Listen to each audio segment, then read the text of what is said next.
Hey, good people, this is your NI Dom back with another YouTube reflection.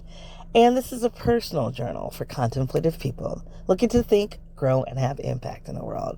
So, hey, I just listened to some content against my better judgment from the INTJ John, who's becoming quickly a favorite, not to replace the INTJ academic, as I love him. I love the academic jargon, the language that he uses. It really resonates with me. But this INTJ John really gives nuance to what it means to be INTJ, lifts the INTJ out of the stereotype and puts us in a 3D dimension. And so no one does that better than this kid. So I really appreciate him. And so anyway, so I'm scrolling through YouTube, a video of his pops up, which happens, and it's about the INTJs loving the ISTJ. And I'm like, ooh. Because you guys know, if you've been following my project, I've been in 2 10-year relationships.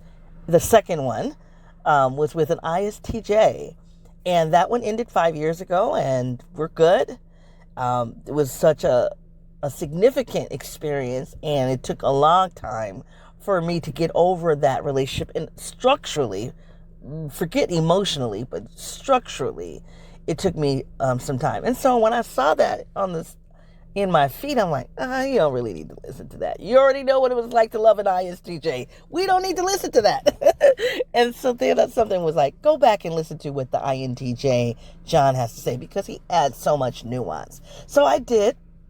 And I had to get a piece of paper, and I'm just jotting down notes. It was so good. I agreed with most of what he said, but true to me, being an INTJ 8, there was disagreement, and so I won't talk about that disagreement, at least not in this particular recording.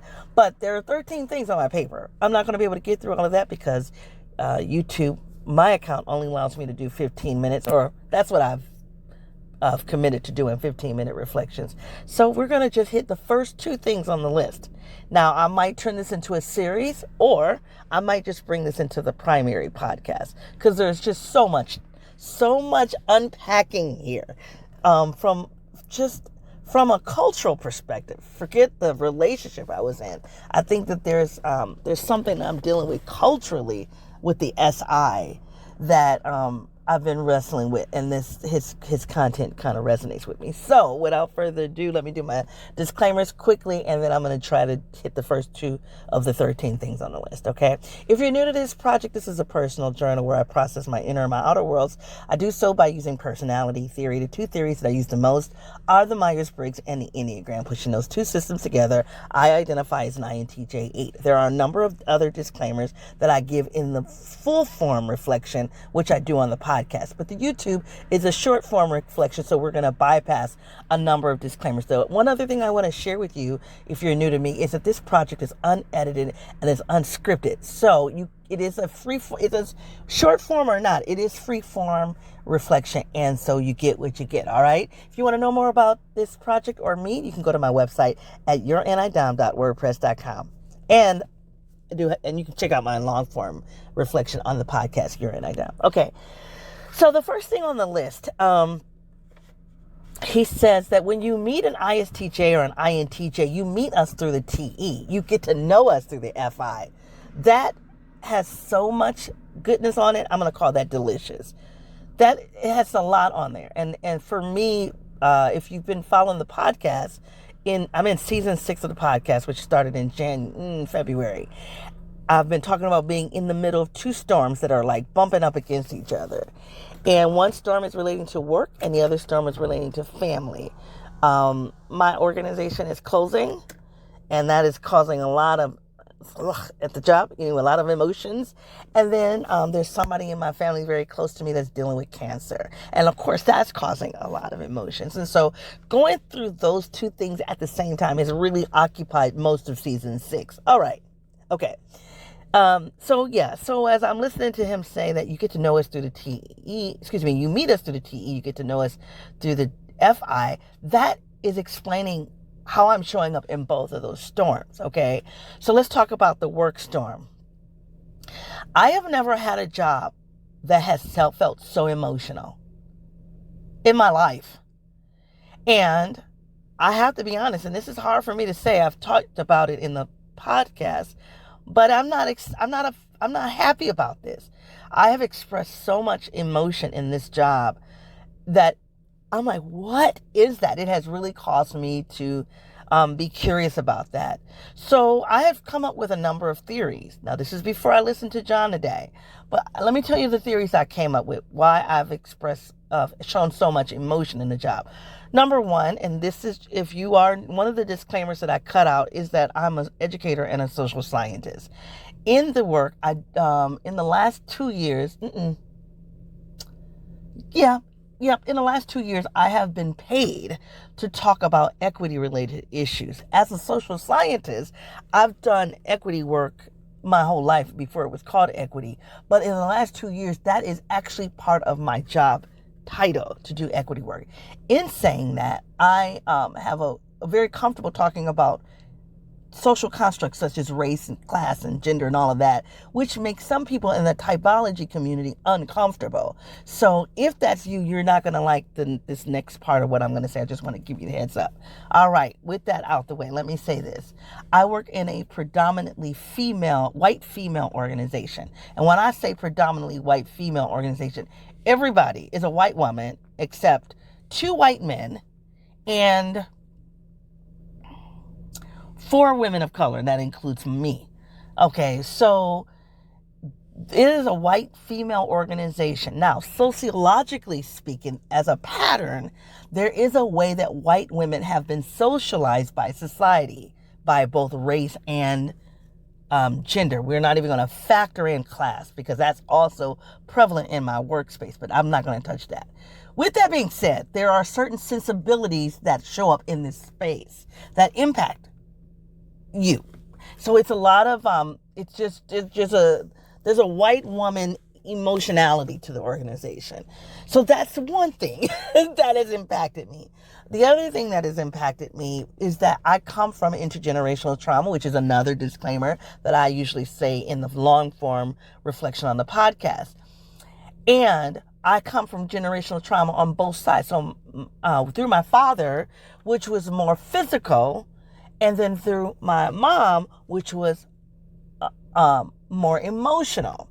So to have that emotionality around me, it triggers the emotional trauma that I experience, So that's the second thing. I'm like, that might be another reason why there are all these emotions happening. The third thing that came up for me as to why I'm possibly in my feeling so much is that the organization is it's the second one, but the most aligned to my values. So tertiary feeling is where my values sit. I don't lead with those values. And so I'm 52 years old. When I got into my 40s, particularly like my mid 40s, I declared that I was not going to do anything without factoring in my tertiary feeling, because that gets me in trouble. I don't make decisions with my tertiary function, but she kicks up and cause havoc when she's not happy. So I have decided in my 40s, we're not doing another job that does not get the approval of tertiary-Fi. I still get in trouble though, because I really don't check in. I'm getting better at checking in with that function, but I'm not doing it well enough. But anyway, so this particular job was like, oh my gosh, win-win. This job aligns with my values, and it's not just aligning, I'm getting paid to do it. Everybody's talking it. And I think what has caused hell for me is we're all talking the same words. It means something different. And then there's a contest about this value. And then I'm frustrated because now we've catapulted something to the front level for me, like that I would normally not even have to put on the front stage, right? Because as long as my tertiary feelings are tertiary, we're good. I decide how I'm going to deal with those feelings. But now that they've been catapulted to the front and everybody's talking about it, and now we're all negotiating, I'm being judged and evaluated on how I'm engaging with those values, it is a bit overwhelming. So those are the theories that I have come up with why the hell I've been so emotional in this particular job this year. The trauma, white female emotionality of it all, and then the fact that it has pushed my values from tertiary space to being out there up front, and it's not fun. All right. So, but according to INTJ John, he's saying, and I think this is, I shouldn't say but, and that I landed that job probably, oh my God, I never even thought about this until just now. I probably landed that job because I could talk the values.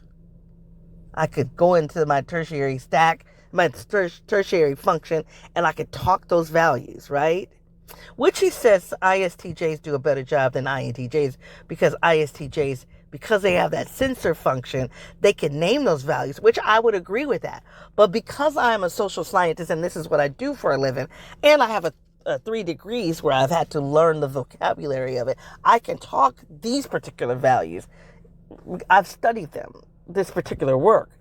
It takes me a minute to know when I'm feeling something. Takes me a minute to realize that, which is why I've had to study, like, how does my feelings show up in my body? How are my feelings represented in my physical space, like in my house? That's an indicator of how I feel, because I don't always know my feelings. All right, we're running out of time. I haven't even gotten through point 1. Anyway, so I love and I'm going to end it here because clearly I can't get through the list. Can't even get through 2. So what I love about what he's saying is that, so I landed the job using TE. I might have gone in and talked about those values, but I landed it because of my skill set, my way of maneuvering the job, the application process. All right. But as I've been in the organization doing the work, and because the work is so aligned, I'm using air quotes, aligned to my core values, then my organization, I moved from you meeting me to you really getting to know me pretty quickly, because the organization was aligned to tertiary FI. And here it is, and I'm going to close here because this is absolutely, I love when I can have a breakthrough. I'm having a breakthrough right now. See how many minutes I have left. Okay, now I've got to close. Here's the breakthrough. Because the organization aligned with my tertiary feeling values, there was a false sense of me being able to go in there and be more authentic, more transparent, and me getting a sense of you getting to know me. Like, it felt personal. More than any other job. And like I said, I'm 52 years old. I've been in my career about 30 years, right? This is the job where I have felt it has been the most personal, because I believe it is connected to those core values. Now, unfortunately, I've gone inside of it, and I've learned that we're talking the same words for the values, but we don't really hold the same values, right? That has been the number one lesson that I have learned in all of this. But anyway, so I still think all of those other dimensions are true. The white female emotionality, the trauma, I can't remember the third thing I said, the values piece. But I think what happened is that because of the values, it allowed me to unfortunately feel like this was a space for me to let people to get to know me, right? Because I'm home now. I'm home. Let me give you more of me. Let me give you more of my authentic me. And just no. So anyway, I'm going to come back and do another recording. I'm going to try to do point 2. But hey, you guys, if this reflection has had any value for you, please give it a heart. If my moving about has caused some randomness in you, I'd love to hear it. You can find me on my website at yourinidom.wordpress.com. And please take, if I said something that resonates with you or in a conversation you've had, please take this link and share it with those participants. You guys, it's been a pleasure hanging out with you until I come back. I'm coming back. But until I do, be well. Bye.